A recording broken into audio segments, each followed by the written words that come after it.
అటు చూస్తే తెలుగు తమ్ముళ్ళు, ఇటు చూస్తే జన సైనికులు, ఇంకొక వైపు బీజేపీ కార్యకర్తలు, ఎటు చూసినా జనమే జనం, ప్రభంజనం.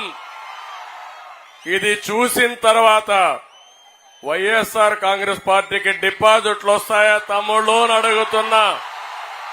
ఏమమ్మా ఆడబిడ్డలు డిపాజిట్లు వస్తాయని అడుగుతున్నా. పాపం ఇంకా దింపుడు గళ్లం ఆశ ఉంది జగన్మోహన్ రెడ్డికి. అందుకే జగన్మోహన్ రెడ్డి ఈరోజు శ్రీకాకుళంలో మీటింగ్ పెట్టాడు. క్వార్టర్ బాటిల్ ఇచ్చాడు, బిర్యానీ పాకెట్లు ఇచ్చాడు, 500 రూపాయలు ఇచ్చాడు. ఎంత ఇచ్చినా ఈ జోష్ వస్తుందా తమ్ముళ్ళు అని అడుగుతున్నా. అవునా కాదా? అవునంటే గట్టిగా చప్పట్లు కూడా చెప్పండి ప్రతి ఒక్కరు. ఏసని కనుచూపు మేరల్లో కనపడుస్తా ఉంది. ఎక్కడో ఉన్నారు. సముద్రం దగ్గరికి పోయి చూస్తే ఎట్లయితే సముద్రం మనకు కనపడుస్తుందో ఈ రోజు నెల్లిమర్లలో అదే దృశ్యాన్ని చూశారంటే నాకు చాలా సంతోషంగా ఉంది. మీ ఉత్సాహం ఇప్పుడే మాధవి గారు చెప్పినట్టు తప్పకుండా నెల్లిమర్ల దశ దిశ మార్చే పరిస్థితి వస్తుంది. చేసి చూపిస్తామని మరొకసారి హామీ ఇస్తున్నారు. నెల్లిమర్లకు వస్తానే 2021 జ్ఞాపకం వస్తుంది. నాకు జ్ఞాపకం ఉందా తమ్ముళ్ళు? మీ అందరికీ అడుగుతున్నా. రామతీర్థం, రాముడి తల నరికేసిన సందర్భం. నేను ఆ రోజు ఇక్కడికి వచ్చానా లేదా అని అడుగుతున్నా.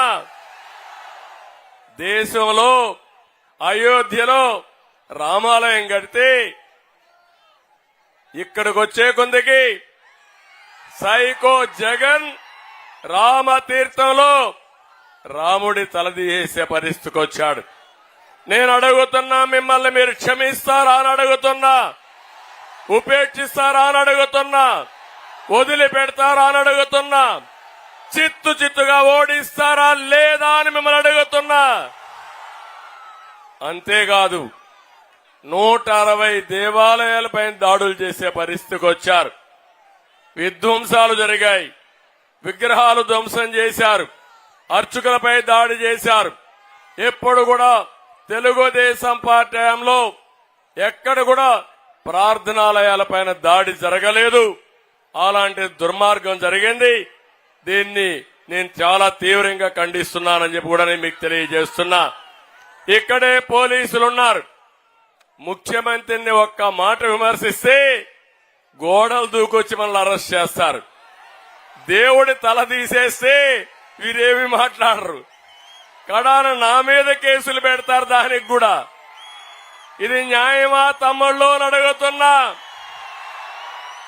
నా మీద ఉండే 22 కేసుల్లో అది కూడా ఒక కేసు.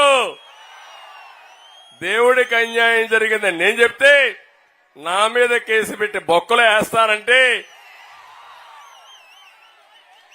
అది ఇక్కడుండే పిచ్చి తుగ్లక్ పరిపాలన. ఈ తుగ్లక్ని కొనసాగిస్తారా అని మిమ్మల్ని అడుగుతున్నా. నేను అడుగుతున్నా ఈ జిల్లాకి. నిన్నటి నుంచి బస్సు యాత్రలో వస్తున్నాడు, ఉత్తరాంధ్రకు వచ్చాడు. నేను సవాలు విసురుతున్నా. సైకో జగన్ ఉత్తరాంధ్రకి ఒక ప్రాజెక్టు తెచ్చావా అని అడుగుతున్నా. ఒక్క సాగునీటి ప్రాజెక్టు పూర్తి చేశావని అడుగుతున్నా.